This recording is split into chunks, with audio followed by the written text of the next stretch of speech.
อยู่ได้แต่ยามนี้เนาะยามฝนนี่อยู่บ่ได้เลยอยู่บ่ได้ตัวพี่น้องไอ้ผู้โพดโพ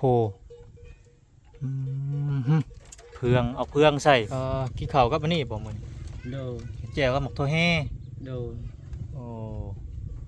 น้ำกินได้สาเอาในใส่กินน้ำกินก็อยู่ในเซนั่นแหละไปปาดโถเอานี่พอได้ซื้ออยู่ซื้อกินนำให้ลูกเจ้าเด้อโดน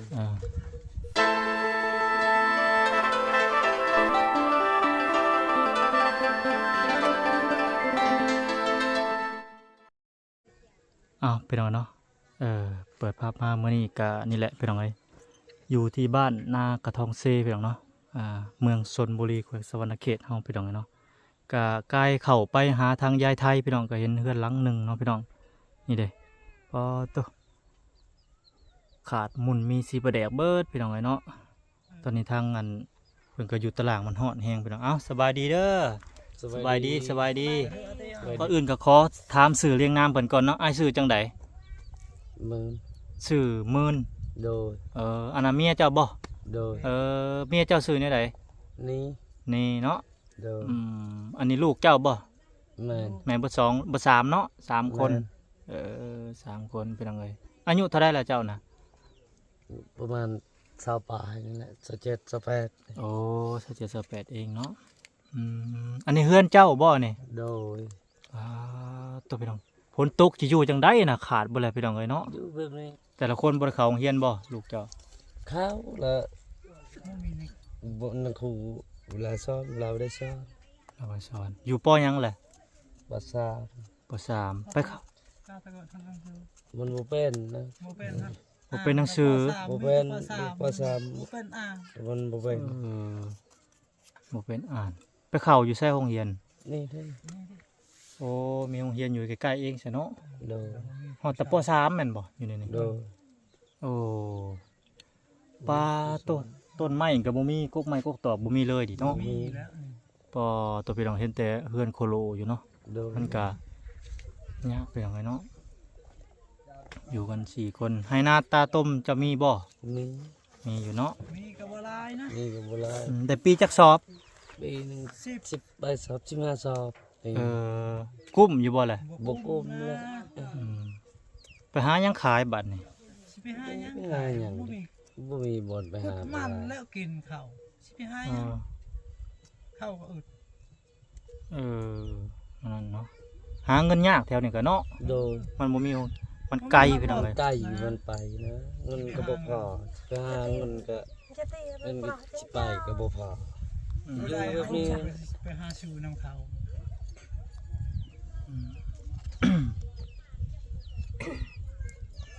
ไปหาน้ำไม้นตอกกับบ่มีบ่แถวนี้บ่มีแถวนี้บ่มีก้อนน้ำไม้เนาะมีปุ๊บอยู่เสมันไกลมันไกลมีแต่กบเขียดได้ซะมีบ่มีก็บ่หลายพอได้แต่กินว่าซั่นคุมื้อนี่คนหาหลายเนาะแม่คนหาหลายแต่ว่าขายนี่บ่ได้ดอกเนาะพอได้แต่กินว่าซั่นซะได้กิน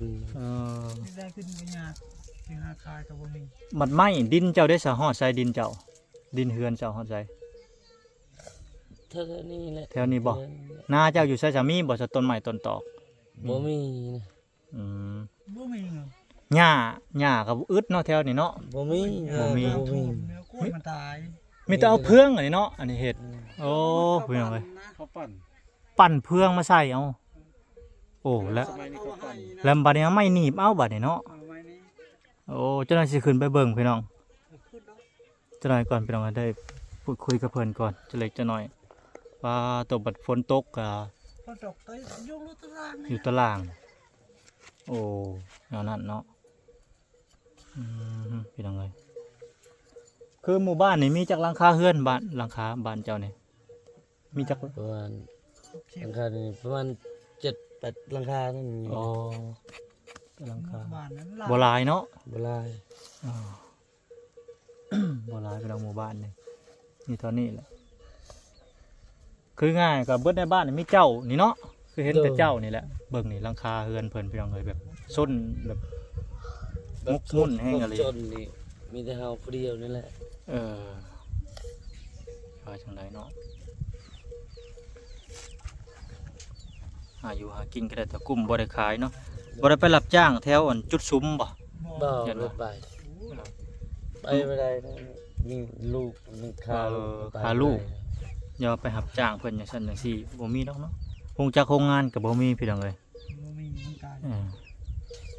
จักสิไปเฮ็ดหยังขายกูมื้อนี่หาเงินยาก หาเงินยาก อืม กูมึง แต่ว่ามีเงินก็ซื้อสังกะสีใส่เนาะเฮ็ดเฮือน โดน อันนี้แต่ว่าเงินก็บ่มีซื้อสังกะสีพี่น้องมีแต่เอาหญ้ามุงละล่ะเนาะ โดน อืมไม้หามีแต่ว่าเครื่องไม้เครื่องมือเงินบ่มีเนาะ โดน เฮ็ดบ่ได้พี่น้อง เฮ็ดบ่ได้ ไม้หามีแต่ว่าแนวมุงน่ะบ่มี บ่มีทุนทอนบ่พอ โอ้ เฮ็ดบ่ได้ เฮ็ดบ่ได้อืม โอเคสำหรับเดี๋ยวพาขึ้นไปเบิ่งเทิงเฮือนก่อนไป ไป ไปเลาะเบิ่งเฮือนก่อนพี่น้องเอ้ยเนาะเอาพี่น้องเอ้ยเนาะก็สิให้ทางนั้นให้เพิ่นขึ้นไปเบิ่งเฮือนก่อนพี่น้องเอ้ยโอ้ตัวเฮือนนี่ได้จักปีล่ะฮะ7-8 ปีบ่โอ้พี่น้องเอ้ยเนาะโยโยโยโอ้ไม้อันนี้ไม้ซับใส่เนาะโอ้พี่น้องเอ้ยโอ้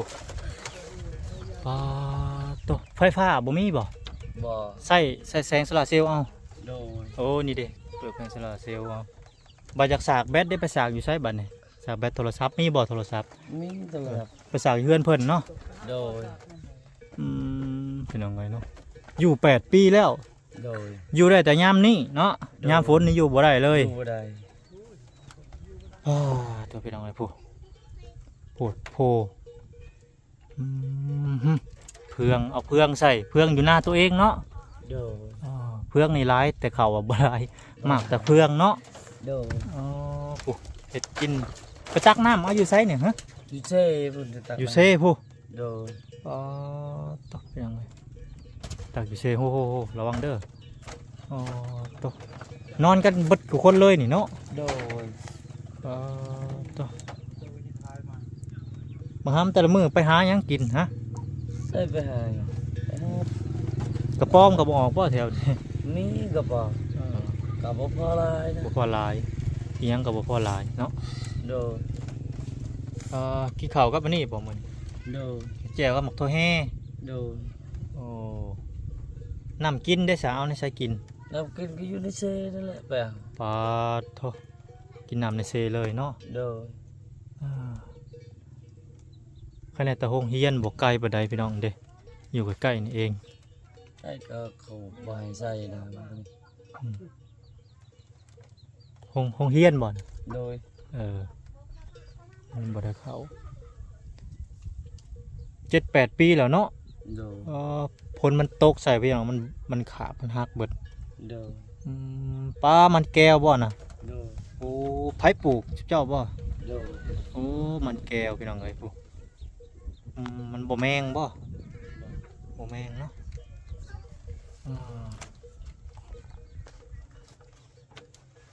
โอ้พี่น้องเอ้ยสอดเบิดฝนปีนี้พี่น้องเอ้ยตกแห้ง สวิงไปสอนไม่ไปเอาไม้ใช่นี่ไม้สังไพไม้ไปบ้านนี่ ไปเอาอยู่เซ่พุ่นละ โอ้ เซ่เอา เพิ่นบ่ห้าม เออ เพิ่นบ่ได้ห้ามเนาะ โด ไม้ ย ก็ไปหาเอาในซีไปหาแบกมาเนาะ โดย แบกมาใส่เขาปีนี้ยังเหลือจักสอบเขาปีนี้ ยังสองสอบสามสอบนี่แหละ 2-3 สอบ โดย โอ้โหยังโดนเติบเลยเนาะเกือบเพราะว่าเพื่อหอนหน้ากับเบิดแล้วเนาะเพื่อหอนยามนานี่นี่หัวดังเขาอันนั้นบอกข่าวสาร โดย ไปซีอยู่ใช่หงสีนี่ใช่ สิอยู่ในบ้านนี่แหละ หงสีอยู่ในบ้านนี่บ่ โดย โอ้โหเพิ่นเข้าไปอยู่ในพุ่นแหละพี่น้องมันมีหงสีนี่เพื่อนยายไทยเพิ่นพี่น้องไปซีนะหันขายุยังใกล้อยู่พี่น้องเลย โดย บรรณาเจ้าได้ใส่อยู่ใส่นาเจ้า ก็ไก่ ไกลนะ โดย อ๋อแถวนี้ไม่เพื่อนเจ้านี่บ่มีเนาะว่าสิมีเพื่อนบ่มีเลย แต่ว่าอยู่นาไกลมีบ่รถไถเจ้า บ่มี รถไถก็บ่มีหยังก็บ่มีพี่น้องเนาะ เออ งัวควายก็บ่มี เออ ไก่หมูก็บ่มี ตกฝนตกแล้วเจ้ามีแต่เอาเพืองไปได้เพืองเบิดแล้วบ่คือบ่มาใส่เฮ็ดจังได๋ มันบ่มีเพืองมุดเข้าปั่นเลย เขาปั่นไปแล้ว โดย หาขอเพิ่นบ่ให้แล้วเพืองไผเพืองลาวเนาะ บ่ก็บ่ให้ ไผก็เอาให้งัวควายไผมันเนาะ โดย อืมกูมื้อนี่เพืองอึดพี่น้องเอ้ยเนาะ โดย ใส่สำนี่พี่น้องเอ้ยจักสิว่าจังใดถ้าเราสิไปหาเงินก็เฮ็ดจังไดมันบ่มีบ่อนหาเงินแถวนี้ก็ได้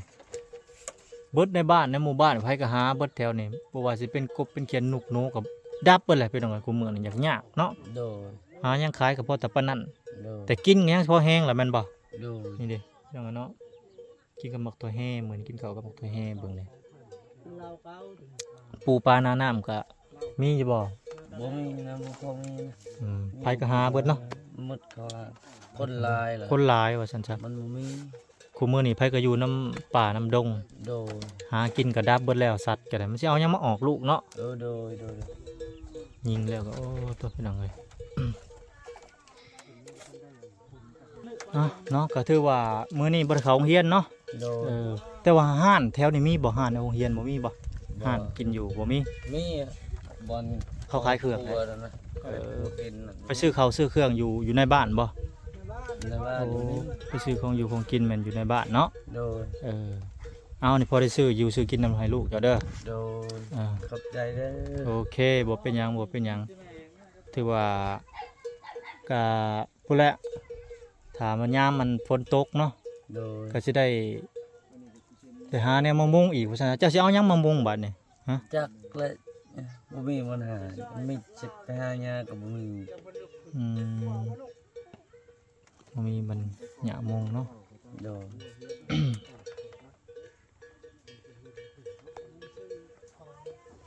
พาไปตองนี่เอามาได้ใช้ซะ เอาไปต้องนี่เ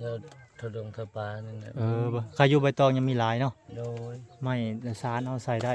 แต่ว่าหญ้าน่ะเกี่ยวที่ว่าเฮามุงน่ะบ่มีเนาะ บ่มี น้ำท่วมหมด น้ำท่วมไปเลย นี่3เทื่อน้ำท่วม โอเคเอาจนได้การสู้ๆเด้อเนาะ โดย